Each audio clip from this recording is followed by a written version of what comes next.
ଗୋଟିଏ ସହରରେ ଦୁଇ ଜଣ ମିତ୍ର ଥିଲେ, ରାଜେଶ ଓ ରାହୁଲ।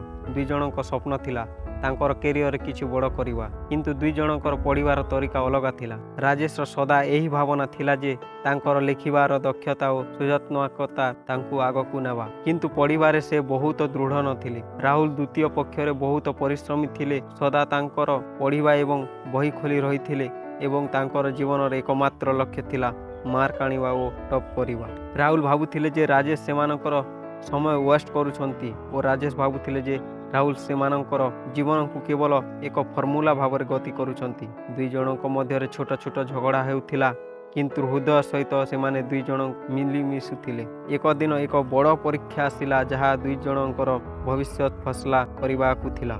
ରାଜେଶ ବିଶ୍ୱାସ କରୁଥିଲେ, ମୁଁ ମୋର ସୃଜନାତ୍ମକତାରେ ବିଶ୍ୱାସ କରିବି, ଯେଉଁ ପ୍ରକାରେ ମୁଁ ଅନୁଭବ କରେ ସେହି ପ୍ରକାରେ ଲେଖିବି। ରାହୁଲ ଯାହାକି ସେ ବିଶ୍ୱାସ କରୁଥିଲେ ଯେ ତାଙ୍କର ପରିଶ୍ରମ ଏହି ସବୁକୁ ଧାରଣା କରିବା ପାଇଁ ସେ ପ୍ରତ୍ୟେକ ପ୍ରଶ୍ନ ଉତ୍ତର ସଠିକ୍ ଭାବରେ ଦେବାକୁ ଚେଷ୍ଟା କରୁଥିଲେ। ପରୀକ୍ଷା ଦିନ ଦୁଇ ଜଣ ନିଜେ ନିଜେ ଭାବୁଥିଲେ। ରାଜେଶ ଭାବୁଥିଲେ, ମୁଁ ମୋର ଭାବନାରେ ଯେଉଁଟା ଆସିଛି ସେ ହିସାବରେ ପରୀକ୍ଷା ଦେବି, ଯେମିତି ତାହାକୁ ଅନୁଭବ କରିବି। ରାହୁଲ ଚିନ୍ତା ରହୁଥିଲେ, ମୁଁ ସଠିକ୍ ଉତ୍ତର ଦେବି, ଗୋଟେ ଗୋଟେ ନମ୍ବର ମୋ ପାଇଁ ଅତି ଆବଶ୍ୟକ। ପରୀକ୍ଷା ପରେ ସବୁ ନିଜ ନିଜ କଥା ହେବା ଆରମ୍ଭ କଲେ।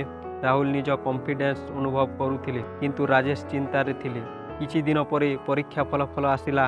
ରାହୁଲ ଭଲ ରାଙ୍କ ପାଇଲେ, କିନ୍ତୁ ରାଜେଶର ଫଳାଫଳ ଲୁଚି ରହିଲା।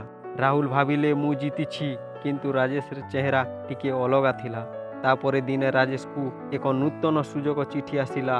ତାଙ୍କର ଲେଖା ପ୍ରତିଭା ତାଙ୍କୁ ଏକ ବଡ଼ କମ୍ପାନୀରେ କାମ କରିବାକୁ ମନୋନୀତ କରୁଥିଲେ। ରାହୁଲ ଏହା ଦେଖି ଆଶ୍ଚର୍ଯ୍ୟ ହେଲେ। ସେ ରାଜେଶକୁ ପଚାରିଲେ, ଏହା କିପରି ସମ୍ଭବ? ଆପଣ ଏହି ପରୀକ୍ଷାରେ ଭଲ ପ୍ରଦର୍ଶନ କରିବାକୁ ସକ୍ଷମ ନୁହନ୍ତି? ରାଜେଶ ହସିଲେ ଏବଂ ଉତ୍ତର ଦେଲେ, ଅଧ୍ୟୟନ ଅପେକ୍ଷା କିଛି ଜିନିଷ ତୁମର ଚିନ୍ତାଧାରା ଏବଂ ତୁମର ପ୍ୟାସନ୍ ଉପରେ ଅଧିକ ନିର୍ଭର କରେ। ଏହା ଶୁଣି ରାହୁଲ ବୁଝିଲେ ଯେ ପଢ଼ିବା କେବଳ ଏକ ରାସ୍ତା, କିନ୍ତୁ ପ୍ରକୃତରେ ଜିତିବା ଜଣଙ୍କର ନିଜ କାହାଣୀ ଲେଖିବାରେ ଅଛି। ସେ ତାଙ୍କର ପୁରୁଣା ଚିନ୍ତାଧାରାକୁ ବଦଳାଇ ଏବଂ ତାଙ୍କୁ ସୃଜନଶୀଳ ଚିନ୍ତାଧାରା ପାଇଁ ରାଜେଶକୁ ଅଧିକ ସମ୍ମାନ ଦେବା ଆରମ୍ଭ କଲେ। ଏହି କାହାଣୀର ଶିକ୍ଷା ଥିଲା ଯେ ପ୍ରତ୍ୟେକ ବ୍ୟକ୍ତିଙ୍କର ଯାତ୍ରା ଅଲଗା ଅଟେ। କିଛି ଲୋକ ପଢ଼ିବାରେ ଉତ୍କୃଷ୍ଟ ଏବଂ କେହି ସେମାନେ ଟ୍ୟାଲେଣ୍ଟ ଦେଖାଇବାକୁ ଚାହାନ୍ତି, କିନ୍ତୁ ପ୍ରକୃତ ହିରୋ ହେଉଛନ୍ତି ଯିଏ ନିଜର ପରିଚୟ ଖୋଜନ୍ତି।